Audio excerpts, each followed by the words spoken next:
In this tutorial, I'm going to show you how to swap faces using Adobe Photoshop. So you can see this is the original image, and someone asked me if I could help them swap faces on these children because the parent wasn't happy. They've given other images that were taken on the same day in which they prefer the facial expressions. So we swap the faces over to this, and you can see up here, here's the workings of that.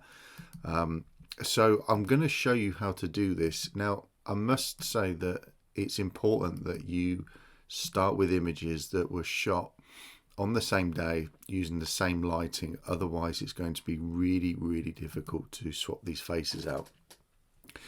Okay, so I'm going to walk you through the process. The first is the little girl. So what we want to do is try and minimize how much we're actually copying. We just want to copy the facial features. So to do that, I'm going to use the lasso tool. And I'm just going to draw around the features here so you get a good selection. So around there, that's quite good. Then I'm going to press Control Command C, and then I'm going to come over to the base image, we'll call it. So this one, I believe it is. Zoom in, and then I'm going to press Control or Command V, and that will paste the face there. Then I'm going to press Control Command T to transform, and now this is going to give us the ability to move it around. So the next thing I'm going to do is come up to the opacity and just drop that down to around there, so around 40%. And then I'm going to hold the Shift key down and just move the image so it's a little bit smaller. And now the idea is that we're going to try and align this. So I'm going to come to the edges, and I'm just going to change the angle there. Now what we want to try and do is match up these eyes as best we can. So I'm now going to come to the corners, and I'm going to just move and drag around until it almost fits perfectly. Now what we can see is that the angle is slightly different. So I'm going to right click, and we have all of these options here. So we've got distort, skew, warp. So let's try distort. And what this will enable us to do is just distort that face so it fits the same contours. Now we're not looking to get this perfect because it won't be, because the angle is completely different. So it's getting it as best as we can. And it's always a good idea to try and match up the eyes, because then the rest of the facial features will obviously be near enough the same. So it's around there. That's it. So I'll press enter on that, and then bring up the opacity to 100%, and you can see there we've got quite a good blend. So that's not too bad. So let's just drop that opacity again, and I think what I'm going to do is just make it slightly bigger, slightly smaller rather. No, slightly bigger rather. There we go. Hit enter, and then bring that opacity up. And now what I'm going to do is come down to the bottom here and create a new layer mask. And from there, I'm going to select the brush tool. So you can press B on the keyboard, or just select the brush tool at the top there. And then make sure that our foreground color is set to black. Now I'm going to come up to the top and just drop the opacity down quite low to around 40%. And now what we want to do is just start blending this in. So what we're trying to do here is just blend the outsides so that it sits well with the rest of the skin. Now the first thing that we can notice straight away is that even though it was shot on the same day, same studio, same lighting, there is a color difference. Okay, so I'm going to drop this down a little bit more because it's quite severe on that section there. So there's a color difference, so we're going to have to address that, but we can address that in a minute. So let's just paint this away. There we go. And then across the top here. And what I find is what works is small circles. Small circles just give you a really nice blend. So just keep working away. It may take a little bit of time and a little bit of patience, but you just need to have that for the final outcome to be at least look real.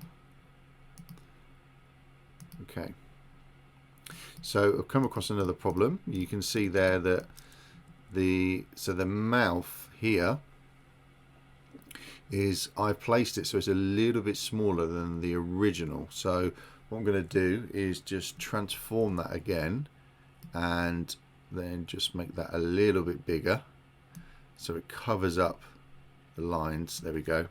Let's enter. So that's okay, and then we can also just do a quick before and after just to make sure that, yeah, it's still sitting okay. So I'm going to come up to the edge up here and just blend, and then we can, if we press the back space, you can see here actually where that mask is, okay, if you want to do that. So I like to do this by eye, and I'm at 500% now, and it's just the fine edges that I want to blend. Okay, so I'm just going to do this chin here.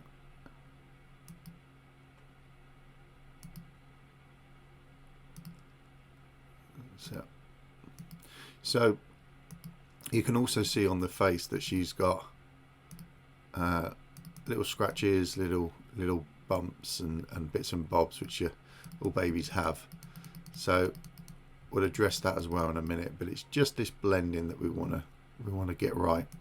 So let's just drop that opacity a little bit more, and there we go. Let's just make sure that we're getting a really good blend, and again, let's just drop that, and let's just drop the flow right down. I like to do this at the end just so we get a sort of wash of blending going on.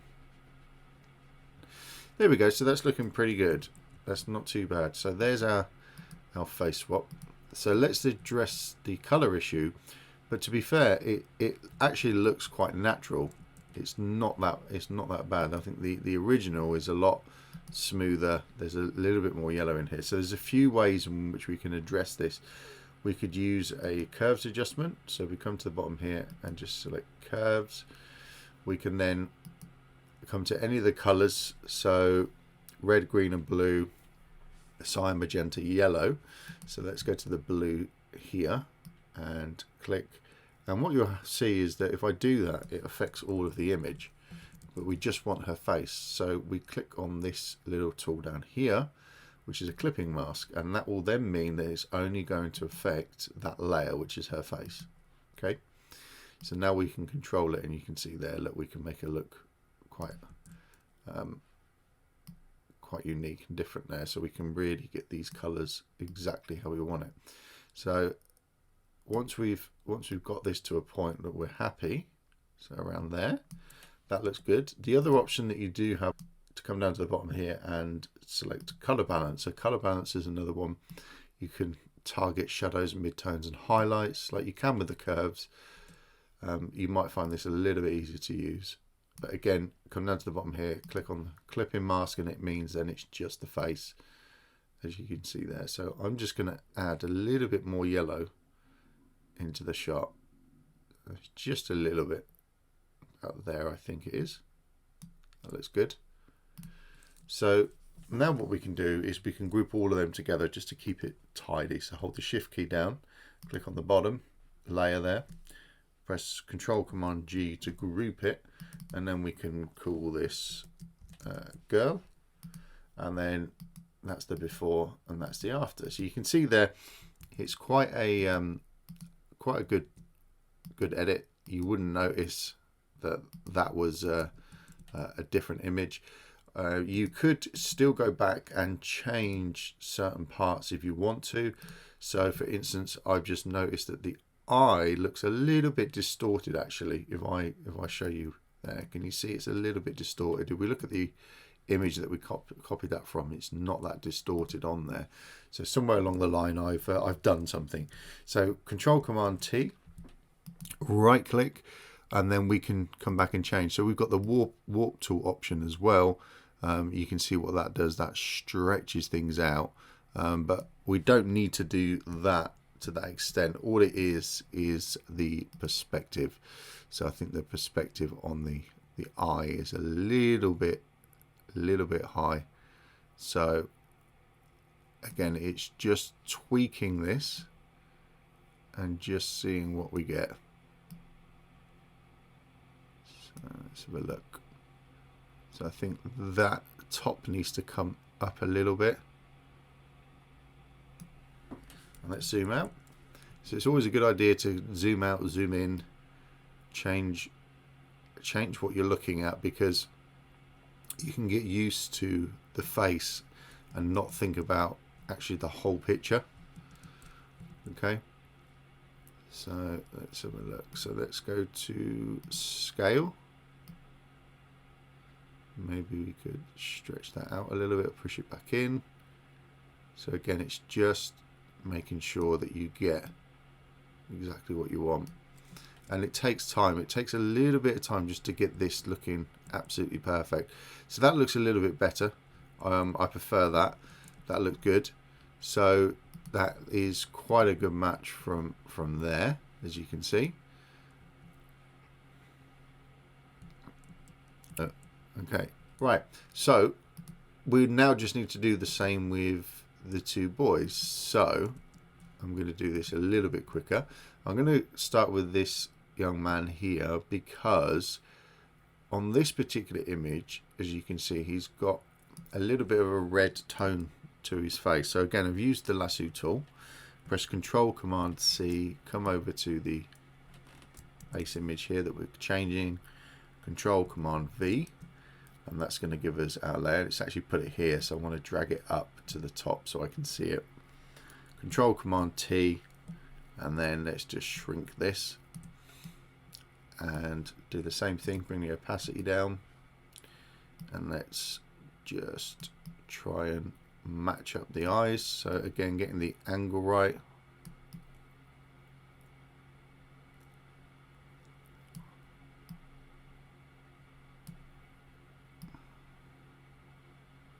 And you need to take your time with this, don't rush it.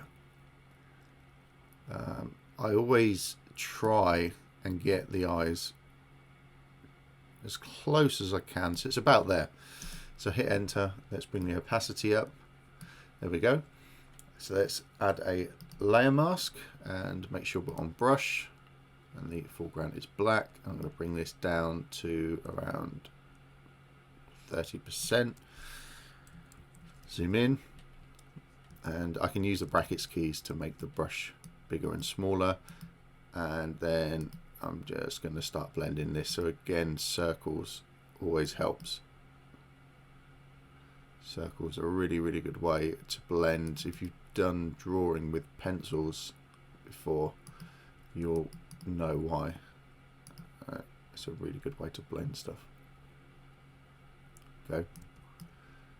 So the biggest challenge on this particular image is the color, but there's a few simple processes we can do to address that. Pretty much what we've done a minute ago with the curves and the color balance. We can also use hue and saturation. Just take out a little bit of the saturation as well. That's an option for us. Okay.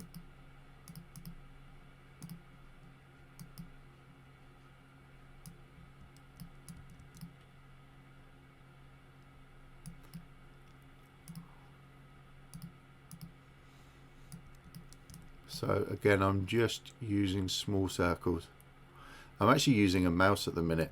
My Wacom tablet is broke at the minute, so I can't use it. So it's a little bit odd to do it with a mouse, but it is doable.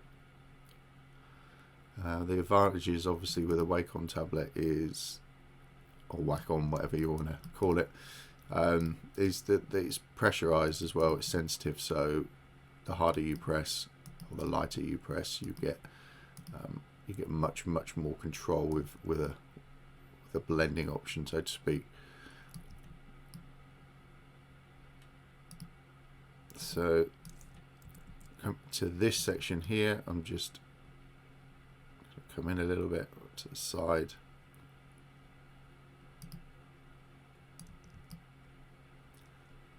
There we go. I'll just make the brush a little bit bigger. A little bit bigger, a bit more. So we can backspace just to have a look. You can see there, that's what's going on.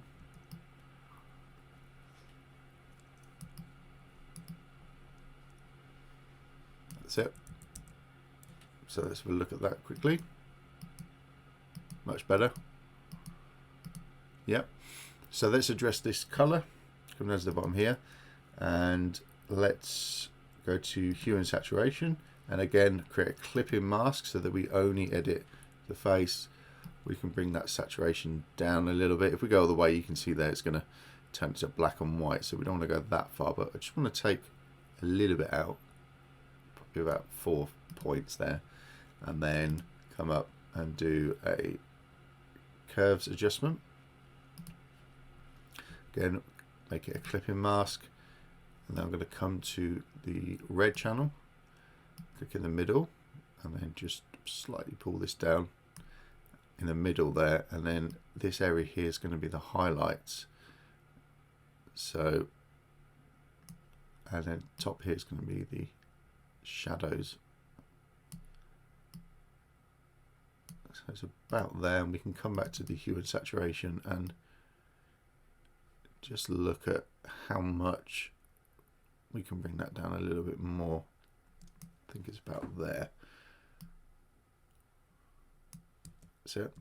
So let's have a look at them as a before and after. So you can see we've taken a little bit out. In fact, I think I've gone maybe a little bit too far with that saturation. That's it. There we go. So that's good. So that's done him. So what we can do now is just come to the top, hold down the Shift key, and then Control Command G, and we can call that Boy 1. There we go. And then final one is this one here. So press Control Command D to deselect that. Come to the lasso tool, and you guessed it, I'm going to do the same. So around here, Control Command C, Control Command V, Control Command T. So there's a lot of shortcuts there, but it just makes life a lot easier. Hold the Shift key down and just bring that in, and then change the opacity. And again, we're looking at eyes, trying to match them eyes up as best we can. So I reckon it's nearly there. I think that's good. So let's hit the Enter key, bring the opacity up. Yeah, that fits well. So let's then create a layer mask. So click down here, click on the brush tool, make sure our opacity is quite low, and then as we've done before, just start blending. So small circles all the way around the edges. And this here as well has actually got obviously some hair coming down, so you'd want to include that, otherwise it will look like you've just given him a haircut. So you have to be aware of things like that. And you can see that I'm just using the outside of the brush, the edge of it, so to speak, just to blend them there. It's just so I can blend it a little bit more feathered. So this bit here, I may have not selected enough face to give me a good blend. So I've really gone on the edge on that. So in an ideal world, I probably would have done it a little bit wider, just to give me more to work with. But it's okay, I can make it work. So again, there's a big difference in color on here, you can see that there's a yellow highlights here, and then his face is a little bit more red on the original. So again, we'll just have to use a curve adjustments and some color balance just to match that up. But it's not a problem. It can be done. This is just the time-consuming bit here. But the main thing that you need to worry about, the main thing you need to get right to start with, is just matching up that face so it's in proportion.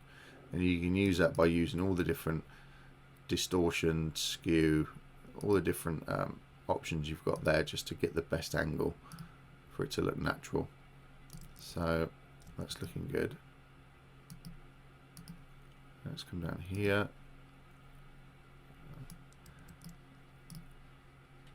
Okay, I'm just going to speed this up a little bit. There, so that's looking pretty good now. So we've blended that quite well.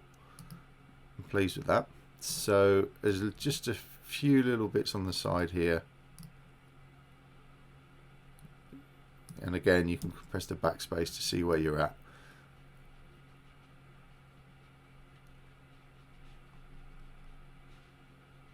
That's it.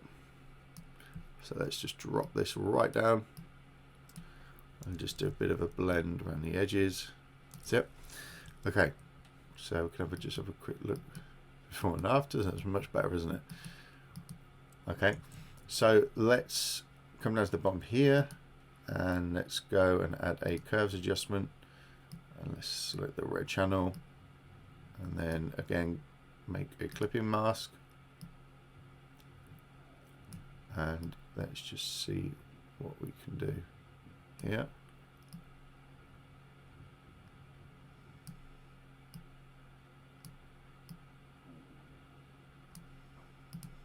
That's it. I think that actually looks good because there's a little bit of red there and there's a little bit of red there, but it's, yeah, that's fine. Okay. Right, so once you've done that and you're happy, you can then obviously put them two together. So hold the shift key down, press Control Command G to group, and then you can call that Void 2. And then if you press Shift Option Command E, what that's going to do is create a new layer. So this layer is now all of these together. So it's all of these. It's, instead of flattening the image, we've just basically copied everything that we've just done onto one new layer. Now we can use the spot healing brush tool and we can just make some adjustments that we want. So just getting rid of these little bits on the girl's face that we might want to tidy up. So little scratches, things like that that they have from being a toddler, and anything else you want to do in there. So you can do that. You can also any little bits and blemishes around, but these boys are fine. It was just a couple of little bits there. So yeah, that's how you do it. So from there we can then just come to the history, click on the camera, and you can see, so that was the before, that's the after. So that is how you do the face swap. So once you've finished and you're happy, if you save this as a TIFF file, so save as a copy, save it as a TIFF, what that will do is then keep all of these layers. So when you open this image back up another time, if you want to come back and re-edit, you can open these up and you can go back and you can make adjustments whenever you want to. So whenever you're happy to come back and make these adjustments at another date, you can. I hope you've enjoyed that. I look forward to seeing your images. I'll see you in the next video. Take care. Bye bye.